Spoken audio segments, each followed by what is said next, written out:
नमस्कार। मैं हूं जम्मू आनंद। करता हूं सीधी बात। आखिर बंबई में इंडिया की बैठक होने जा रही। पूरे देश की निगाहें बंबई पर टिकी हुई है। टिकी इसलिए भी है कि लोग और राजकारण और खास करके मोदी, अमित शाह और भारतीय जनता पार्टी जो इंडिया गठबंधन बनने के बाद परेशान है, सत्ते में है, उनकी नजर बंबई में इसलिए भी टिकी हुई है क्योंकि बंबई में जहां यह दावा किया जा रहा है कि कुछ और नई पार्टियां इंडिया गठबंधन में शामिल हो सकती है। एक दावा यह भी हो रहा है कि कहीं ना कहीं इंडिया ने मायावती, बीएसपी को अपने साथ लाने में बहुत हद तक कामयाब हो गई है या हो रही है। और 31 तारीख आते आते अगर कहीं बहन मायावती ने इस बात का अगर ऐलान कर दे कि वो बंबई जा रही है, इंडिया गठबंधन में शामिल होने के लिए जा रही है, तो तब तो पूरे देश के राजनीति का एक प्रकार से 2024 में क्या होने जा रहा है, क्या उसके परिणाम होने जा रहे हैं, उसको 31 के बाद देश के दीवारों में लिखना बड़ा आसान हो जाएगा। अगर बहन मायावती इंडिया गठबंधन की हिस्सा बन गई तो इस देश के अंदर सरकार उसी पार्टी की बनती है, सत्ता उन्हीं की बनती है जो सत्ता यूपी से निकल कर आती है। क्योंकि देश के सबसे ज्यादा लोकसभा के सीट उत्तर प्रदेश से 80, और जिस दिन उत्तर प्रदेश का 2024 का समीकरण इधर उधर हो जाएगा, उस दिन नरेंद्र मोदी तो सत्ता से हटेंगे ही, लेकिन भारतीय जनता पार्टी का जो सपना है तीसरी बार सत्ता में आने का वो सपना धराशायी होने में कोई समय नहीं लगेगा। इंडिया की बैठक, ये तीसरी बैठक है, ये बंबई में हो रही है। काफी महत्वपूर्ण बैठक है क्योंकि इस बैठक में बहुत सारे ऐसे अहम फैसले होने वाले हैं।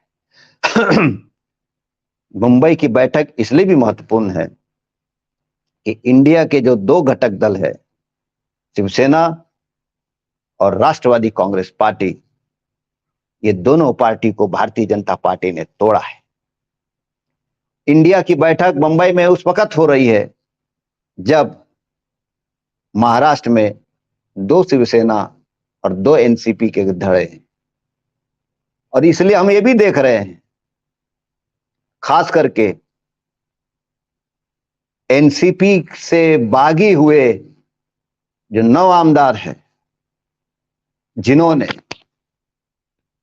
ईडी की सरकार, मतलब एकनाथ शिंदे और देवेंद्र फडणवीस की सरकार में शामिल हुए हैं, मंत्रिमंडल में भी उन तमाम लोगों को जगह मिली है। पिछले एक हफ्ते से खास करके अजीत पवार का जो गुट है, उसके एक वरिष्ठ मंत्री जो है वो छगन भुजबल सीधे और तीखे हमले साहब पर कर रहे हैं। और ये साहब और कोई नहीं है, देश के एक वरिष्ठतम नेताओं में से एक है, वो है शरद पवार। और शरद पवार पिछले कुछ दिनों में उनकी जो भूमिका और बयान आ रहे हैं, वो बयान इंडिया के जो दो प्रमुख घटक दल है, उद्धव ठाकरे गट शिवसेना और कांग्रेस पार्टी में बड़ी बेचैनी निर्माण की हुई है। ऐसे स्थिति में इंडिया की बैठक मुंबई में जो हो रही है, वो इस अर्थ से भी महत्वपूर्ण है कि कहीं ना कहीं शरद पवार के ऊपर भी एक दबाव अब बनने जा रहा है कि महाराष्ट्र में शरद पवार ऐसी कोई बयानबाजी ना करे, ऐसी कोई राजनीतिक हलचल निर्माण ना करे।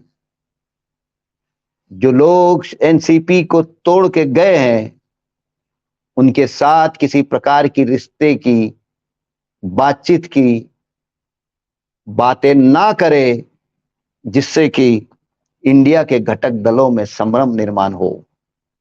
एक अर्थ में बंबई की मीटिंग शरद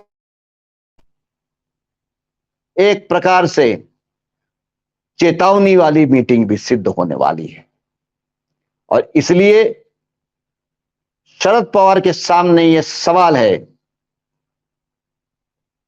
कि अजीत पवार वाला जो धड़ा है, उस धड़े के साथ वो मुखर होकर भूमिका ले, स्पष्ट भूमिका ले।